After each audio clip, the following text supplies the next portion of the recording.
Bonjour à tous et bienvenue dans Plus d'actu. Nous recevons aujourd'hui celle qui dirige l'Ordre des avocats francophones de Bruxelles. Élue par ses pairs, elle est entrée en fonction au mois de septembre dernier.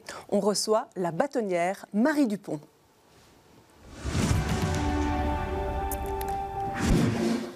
Voilà, bienvenue parmi nous. Bonjour Alors, Stéphanie. Après 2 ans de vice-bâtonnat, vous avez pris la tête de cet ordre des avocats. Vous découvrez le boulot. Quelles sont vos premières impressions ? Alors les premières impressions, enfin je les avais déjà anticipées, c'est que les défis sont nombreux. La justice, d'une manière générale, demande vraiment beaucoup d'énergie pour l'accès au droit et à la justice, pour avoir une justice efficace, intelligente. Puis les problèmes à Bruxelles sont particuliers. Il y a vraiment des spécificités, une justice plus asphyxiée encore qu'ailleurs, malheureusement. Ouais. Pour le grand public, si vous pouvez définir quel est le rôle du bâtonnier, justement ? Alors le bâtonnier, selon le code judiciaire, c'est le chef de l'ordre.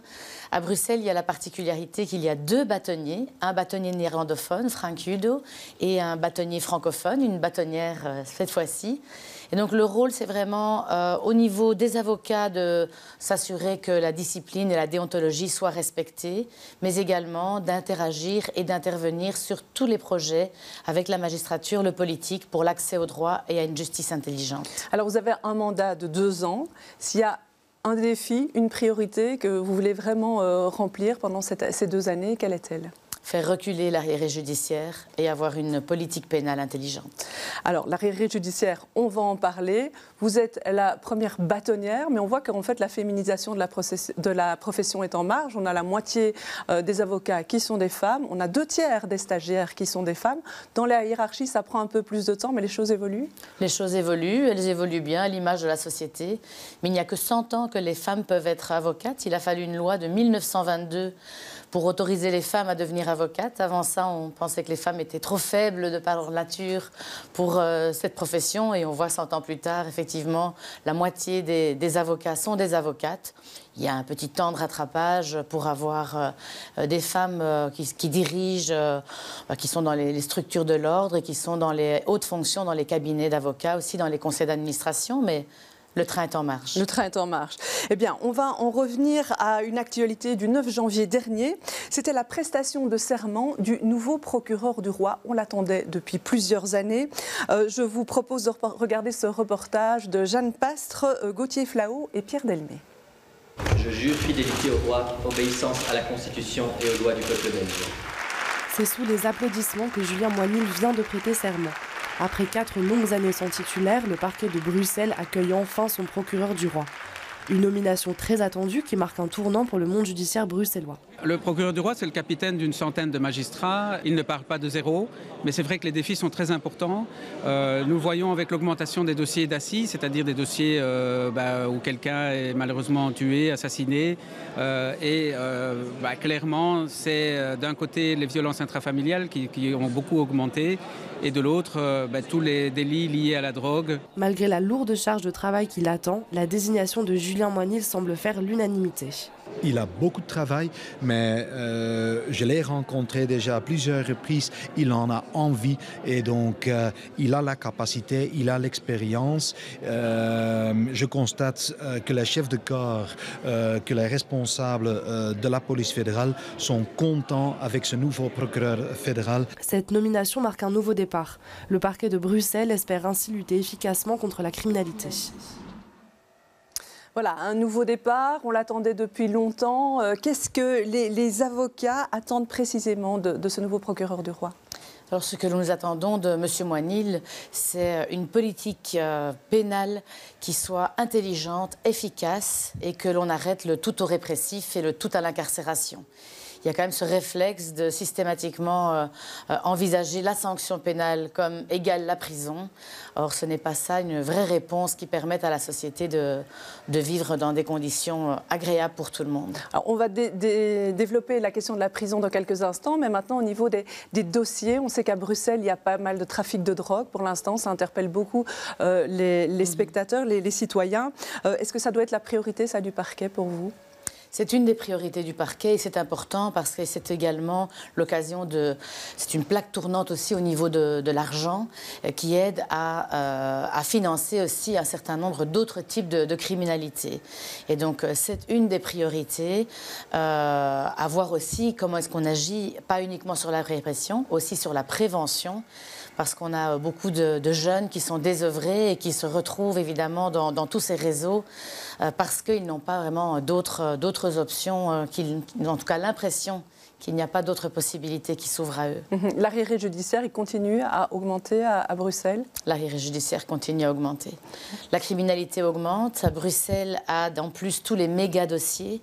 Il y a tous les dossiers du parquet fédéral et donc tous ces dossiers qui sont sur plus d'un arrondissement. 50% de ces dossiers sont jugés à Bruxelles.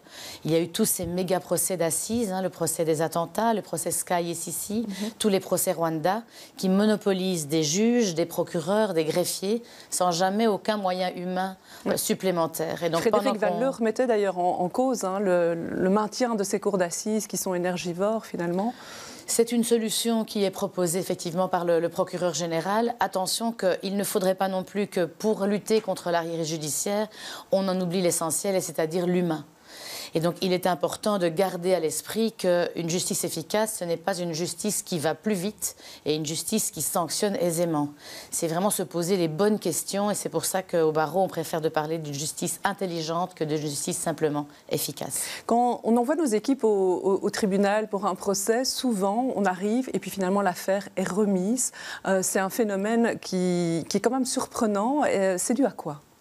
Alors ça arrive malheureusement très souvent, trop souvent, au détriment des victimes, au détriment de l'ensemble du système pénal. Alors, il y a plusieurs raisons. En réalité, en matière pénale, en tout cas, il y a une priorité qui est donnée d'abord aux dossiers dans lesquels il y a une personne qui est détenue. Mais il y a énormément de problèmes pour acheminer les détenus jusqu'aux audiences. Pas assez de personnel, pas assez de moyens. Et donc, on attend. On attend que le détenu arrive et pendant ce temps-là, tout le monde attend. Et puis, à un moment, il n'y a plus de place, il n'y a plus de temps disponible pour pouvoir prendre les autres affaires qui sont ainsi remises d'audience en audience. Ça s'est accentué depuis l'ouverture de la prison de Harren. Une des critiques, c'était de dire qu'elle était loin et difficile d'accès. Vous savez, l'Antin n'est pas beaucoup plus loin des tribunaux à Liège que Harren à Bruxelles. C'est vraiment une question de moyens humains et donc financiers. Dans un des gros dossiers aussi, la question de la numérisation des services de la justice, ça posait question. Par rapport à ça, est-ce qu'il y a des attentes spécifiques des avocats ? Alors, il y a des attentes. Vous devez savoir que les avocats, à force d'attendre, ont décidé de le faire eux-mêmes. Et donc, les avocats eux-mêmes, de l'ensemble de la Belgique, ont financé tout un système qui permet le dépôt des actes de procédure via une plateforme électronique. Mais nous, pour des raisons politiques, nous n'avons pas, par exemple, la possibilité de faire le dépôt de ces actes en matière pénale. Alors, il y a des blocages et donc voilà, on essaie d'avancer, mais donc nous ne faisons pas qu'attendre et espérer. Nous mouillons le maillot, si je puis me permettre, pour avancer. Parce qu'il y avait un grand projet d'intégration globale. Ça, finalement, on y a renoncé et on est avec des projets plus ponctuels qui fonctionnent à vitesse variable, si j'ai bien compris. Ce qui manque et ce que nous espérons avec le prochain gouvernement, dont on nous dit qu'il est imminent, avec maintenant un procureur du roi à Bruxelles, c'est d'avoir une vision. D'avoir une vision et puis de déployer les moyens pour y arriver et pas simplement différentes mesures mises côte à côte. C'est un petit peu ça la difficulté. Ouais, le procureur du roi, il n'a pas encore donné d'interview. Il est en train de préparer son plan de bataille. Sa priorité, ça doit être quoi pour vous ? La lutte contre l'arriéré, vous l'avez dit, mais... la surpopulation dans les prisons. La surpopulation. Évidemment. Eh bien, on va en parler de cette surpopulation dans les prisons. On sait que la prison de Harren, elle est ouverte depuis 2 ans. Depuis 2 ans, on nous l'avait vendu comme la solution par rapport à toutes les grèves qu'on avait dans les prisons et par rapport à différentes plaintes. Eh bien, je vous propose de regarder ce reportage de Charlotte Verbruggen. C'était tourné le 25 novembre à l'occasion d'une grève qui s'y déroulait à Saint-Gilles. Derrière ces murs, la prison tourne au ralenti depuis 22 heures hier soir. En cause, une grève de 24 heures du personnel pénitentiaire bruxellois. Il dénonce ses conditions de travail. Je pense que maintenant on est arrivé à un point de non-retour à Bruxelles, donc le taux d'agression augmente. C'est une des conséquences de la surpopulation, du manque d'expérience du personnel, du manque de formation du personnel et du manque de personnel tout court. Donc maintenant on est dans une situation pratiquement jamais connue à Bruxelles. Il y a 2 prisons sur le territoire bruxellois, celle d'Aronne et celle de Saint-Gilles. La seconde, qui compte 500 détenus, aurait dû fermer ses portes en fin d'année. Finalement, il n'en sera rien, mais les syndicats alertent sur l'état des lieux. Le problème, c'est que l'infrastructure ne suit plus, les moyens n'ont plus été alloués à la prison parce qu'elle était en phase de fermeture. Mais on se retrouve maintenant dans des situations catastrophiques et au niveau de la détention et de la condition humaine, c'est purement scandaleux. On a plus de 60 cellules où il n'y a même plus de fenêtres, ça veut dire que les ouvrants sont cassés, où il n'y a plus de vitres, où il n'y a même plus de châssis du tout et on en est à mettre des cartons en banane pour boucher les trous. C'est purement scandaleux au niveau de la dignité humaine. La grève ne dure qu'1 jour, ce sont donc des policiers qui remplacent les grévistes. Nous avons 22 hommes et femmes qui sont dans la prison pour assurer la surveillance, ce qui n'est pas assez. Donc déjà, les conditions de détention pour les détenus ne sont pas suffisantes et ils sont en tension permanente. Et nos hommes qui ont souvent contribué, nos hommes et femmes qui ont contribué aux arrestations, doivent surveiller les prisonniers. Tout le monde conviendra que ce n'est pas une situation adéquate. Et en plus, ils sont extournés de leur mission de base. À l'avenir, le bourgmestre demande que ce rôle soit assuré par des réserves fédérales. Une prochaine grève de 24 heure est déjà prévue en Flandre et à Bruxelles le 6 décembre prochain. Voilà, et cette grève, eh bien, elle s'est déroulée et puis il y en a d'autres qui sont annoncées dans les prochains jours. Quelques jours après ce reportage, vous êtes allé visiter la prison de Saint-Gilles. C'est un droit de visite des bâtonniers pour vérifier l'état de conditions d'incarcération des prisonniers. On va voir quelques images. Notre équipe vous attendait à la sortie de cette prison. Qu'est-ce qui vous a le plus marqué? On a vu que vous étiez assez ému finalement à la sortie lorsque vous avez franchi les portes. J'étais très émue parce que les conditions de détention qui nous sont décrites régulièrement, là je les ai vues. Je les ai vues, je les ai senties parce que ça pue, et il faut le dire, il n'y a pas d'autre mot. J'ai pu ressentir cette tension et ce désarroi et le vivre personnellement, c'est autre chose que de l'entendre. C'est surtout extrêmement inquiétant, évidemment, au niveau des droits humains et du respect de ces personnes. Un détenu m'a dit « Ok, j'ai fait des bêtises, mais personne ne mérite de vivre ça. » Mais comment voulez-vous que ces gens puissent sortir de la prison meilleurs qu'ils ne sont entrés lorsqu'ils sont entassés dans des conditions d'hygiène déplorables, sans aucune formation, sans aucune perspective, sans aucune considération? Finalement, on ne fait que créer des hautes écoles de criminalité. Alors ça, c'est pour le constat. Une fois qu'on a ce constat, qu'on l'a vécu, qu'on l'a senti, comme vous dites, qu'est-ce qu'il faut faire pour améliorer le système? Alors, évidemment, il faut agir sur la prévention et il faut être tout en amont et dès le début, vraiment de l'accompagnement des personnes qui sont en difficulté et qui sont sur le chemin de la délinquance. Mais au niveau des sanctions, il y a vraiment une espèce d'automatisme et du tout à la prison et il faut en sortir. Ça fait 30 ans qu'on construit des prisons. Elles se remplissent plus vite qu'elles ne se construisent. On a augmenté les places de manière drastique et la surpopulation ne fait qu'augmenter de manière plus grande encore. Et donc il faut penser à d'autres choses et notamment toutes les sanctions patrimoniales qui sont évidemment une manière de sanctionner la personne qui a enfreint les règles en indemnisant la victime. Mais c'est quand même autre chose comme sanction et c'est tout aussi réparateur et bien mieux que d'envoyer tout le monde en prison et en les laissant dans ces conditions. Pour ça, il faut que la personne soit solvable. Mais on peut tout à fait imaginer des sanctions, et d'ailleurs c'est prévu par la loi, des sanctions qui sont en fonction de l'état patrimonial de la personne.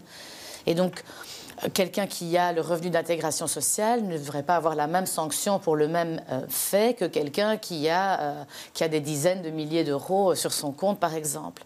Et vous parlez d'être solvable pour indemniser les victimes. Vous savez, quand on envoie les gens en prison, ils ne sont pas plus solvables en sortant qu'ils n'y étaient en entrant. Oui, au contraire, il y a un décrochage par rapport à la vie. Si on regarde un petit peu les chiffres de la dernière année par rapport à la surpopulation carcérale, on voit qu'en un an, ça a fortement augmenté et que c'est arrivé à 12,3% en Belgique, donc pas rien que pour Bruxelles, hein, pour l'ensemble du pays. Donc effectivement, c'est assez élevé.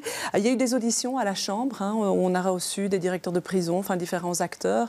Ça allait dans tous les sens. Est-ce qu'il y a un élément que vous retenez au-delà de la sanction financière, on va dire, de ces auditions-là? Je pense que c'est vraiment, on en a déjà parlé tout à l'heure, l'importance d'avoir une vision globale. Parce que ce sont toujours des mesurettes qui sont prises et qui ne font absolument pas avancer le débat. Alors d'abord, on décide de ne pas exécuter les peines de moins de 3 ans. Et puis tout à coup, on décide de les exécuter. Et ensuite, mais finalement, ceux de moins de 5 ans, attendez, mettez-vous dans la file, on va voir quand est-ce que vous rentrerez en prison. Et donc on sent qu'on tâtonne et qu'on ne se pose pas les vraies questions. Il y a déjà aujourd'hui des peines alternatives, notamment des peines de travail, des peines probatoires avec par exemple quelqu'un qui a un problème de toxicomanie et qui, pour pouvoir acheter la drogue, a par exemple commis un vol, mais cette personne doit être désintoxiquée, pas mise en prison.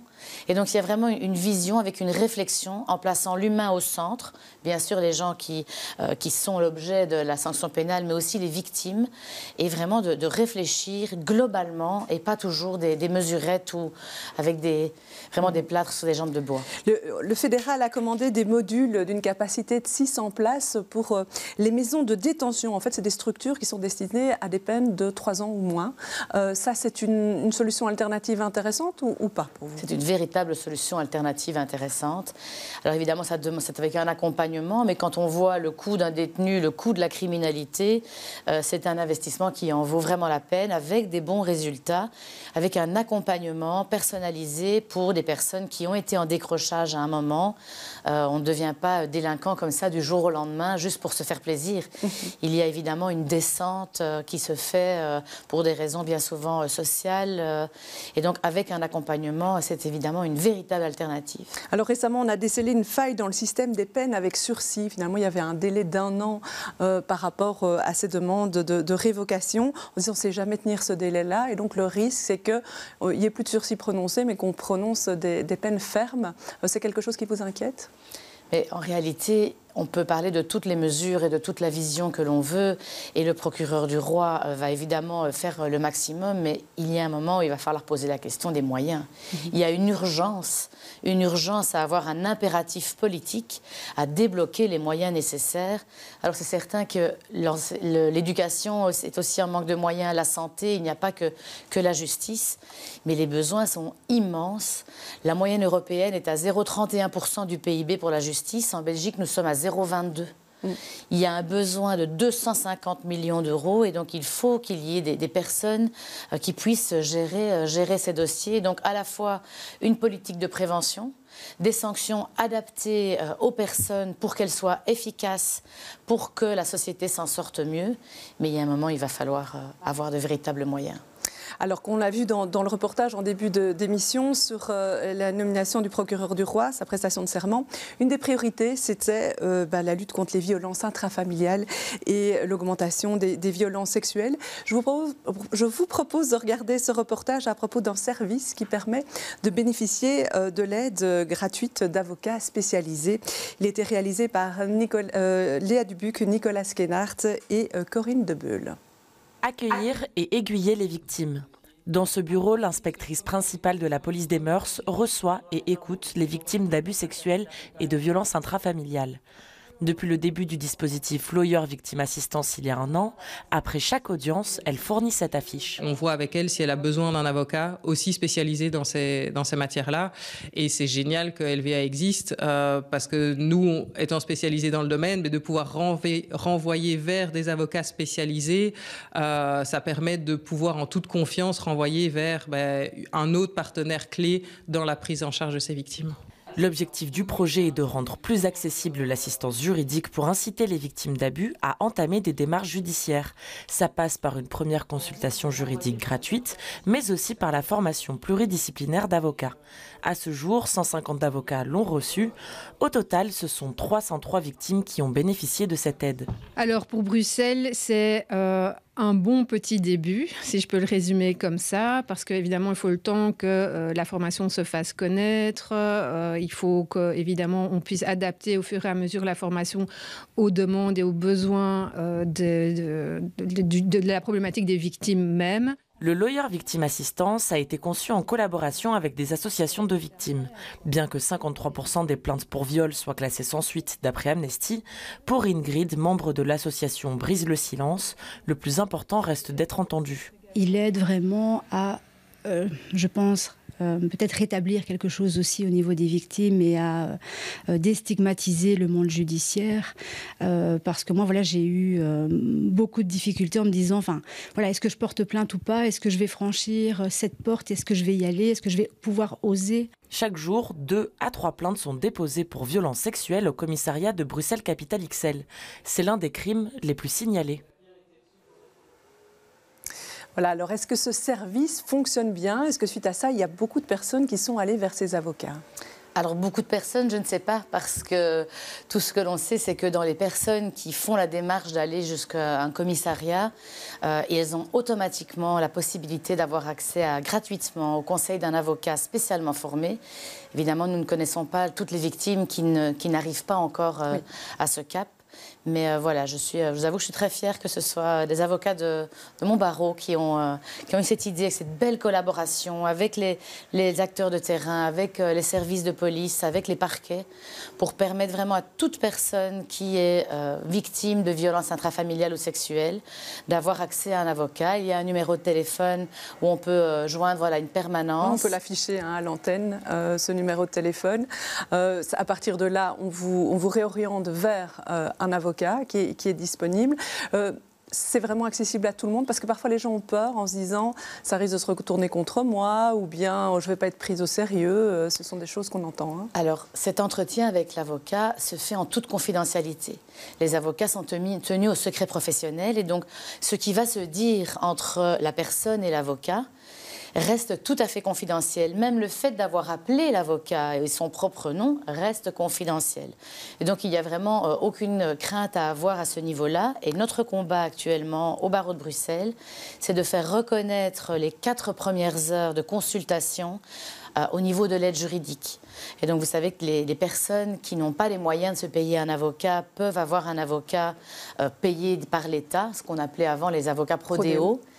Eh bien, nous souhaiterions que, compte tenu de la grande fragilité des personnes qui sont victimes de violences intrafamiliales ou sexuelles, eh bien, qu'elles puissent avoir droit à plus qu'une simple consultation gratuite, mais jusqu'à 4 heures de prestation. Et donc ça, c'est le combat que nous menons actuellement. Et ce n'est pas parce qu'on va voir un avocat que nécessairement ça débouche sur une action en justice. Il peut y avoir d'autres types d'actions avant. On peut avoir simplement des conseils, parce que parfois on peut ne pas être prêt dans les démarches. Ça n'enclenche pas nécessairement l'appareil judiciaire. Et donc l'avocat ne va rien faire que son client ne souhaite pas et sans l'accord de son client. Et donc ça peut être simplement pour une première information, une prise de contact, qu'est-ce qu'il est possible de faire. Et donc comme ce sont des avocats spécialement formés, ils peuvent aussi diriger les personnes vers l'associatif pour avoir un autre type de soutien qu'une réponse judiciaire. Il n'y a aucun jugement qui sera porté aussi sur les choix qui seront faits par la personne. Ouais. Là, on parlait dans le reportage d'une formation peut-être à adapter de ces avocats parce qu'il faut des compétences particulières? Tout à fait, il faut des compétences particulières en termes psychologiques. Alors ce sont vraiment des réactions particulières et puis ce sont des personnes qui bien souvent en fait vivent avec leur bourreau. On a toujours pensé que par exemple que pour les viols, le risque venait d'ailleurs. Ils ont toujours dit aux filles de faire attention le soir tard dans les rues.